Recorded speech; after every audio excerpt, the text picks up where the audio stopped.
તો દાહોદના વાતાવરણમાં પલટો આવ્યો છે।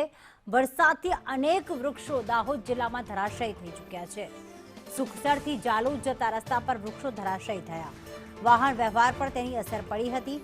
જોરદાર વાવાઝોડું આવતા આ નુકસાન થવા પામ્યું છે। ઠેર ઠેર વૃક્ષો પડી જવાના દ્રશ્યો પણ જોવા મળી રહ્યા છે। હેમલ પંચાલ વધુ વિગતો આપશે। હેમલ, દાહોદમાં કમોસમી વરસાદ વરસ્યો છે અને હજી પણ આગાહી છે, ત્યારે કેટલું નુકસાન થયું છે તેનાથી?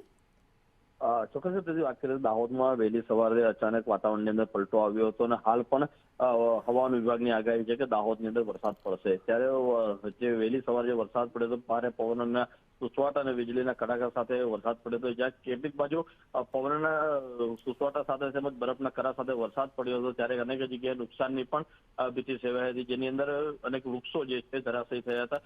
સુખસરથી ઝાલોદ તરફ જતા રસ્તા ઉપર એક ચોથિંગ વૃક્ષ છે તે વાવાઝોડામાં ધરાશાયી થયું હતું। તેને લઈને જે સુખસર અને ઝાલોદનો વચ્ચેનો રસ્તો જે છે તે બંધ થયો હતો। ખાસ કરીને જે વૃક્ષ પડતા વાહન વ્યવહારે પણ તેની તકલીફ પડી હતી। તો રસ્તા ઉપર જતા જે વાહનો છે, ડ્રાઈવર, કંડક્ટરો તેમજ અન્ય વાહનોના ચાલકોની મદદથી વૃક્ષોને રસ્તા પરથી હટાવી અને રસ્તો ખુલ્લો કરવામાં આવ્યો હતો। ત્યારે અનેક જગ્યાએ લગ્ન પ્રસંગની જે લગ્નસરા ચાલી રહી છે તેની અંદર પણ વાવાઝોડું જે છે તે વિઘ્ન બન્યું હતું। ક્યાંક ટેન્ટ ઉડવાના દ્રશ્યો પણ કેટલીક જગ્યાએ સામે આવ્યા હતા। બિલકુલ હેમલ, અચાનક વાવાઝોડું આવ્યું છે, વાતાવરણમાં પલટો આવ્યો છે, કમોસમી વરસાદ વરસી રહ્યો છે, ગરમીથી રાહત મળી છે, પરંતુ નુકસાન ઘણું બધું થયું છે।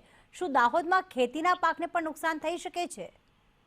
ચોક્કસ જે ઉનાળુ જે પાક જે લોકો લેતા હોય છે અહીંયા, તેને લઈને પણ ખેડૂતોને ક્યાંક ને ક્યાંક જે પાક જે છે તેને પણ નુકસાનની ભીતિ સેવાઈ રહી છે। ખાસ કરીને ઉનાળાની સિઝનની અંદર અહીંયા ચણા અને મગ જેવા જે પાક જે છે લેતા હોય છે, પરંતુ ક્યાંક ને ક્યાંક જે ભારે વરસાદ જે વરસ્યો હતો, કમોસમી વરસાદ છે, તેને લઈને પણ અહીંયા નુકસાન છે અહીંયા જોવા મળી રહ્યું છે। જી બિલકુલ, આભાર તમામ વિગતો માટે હેમલ।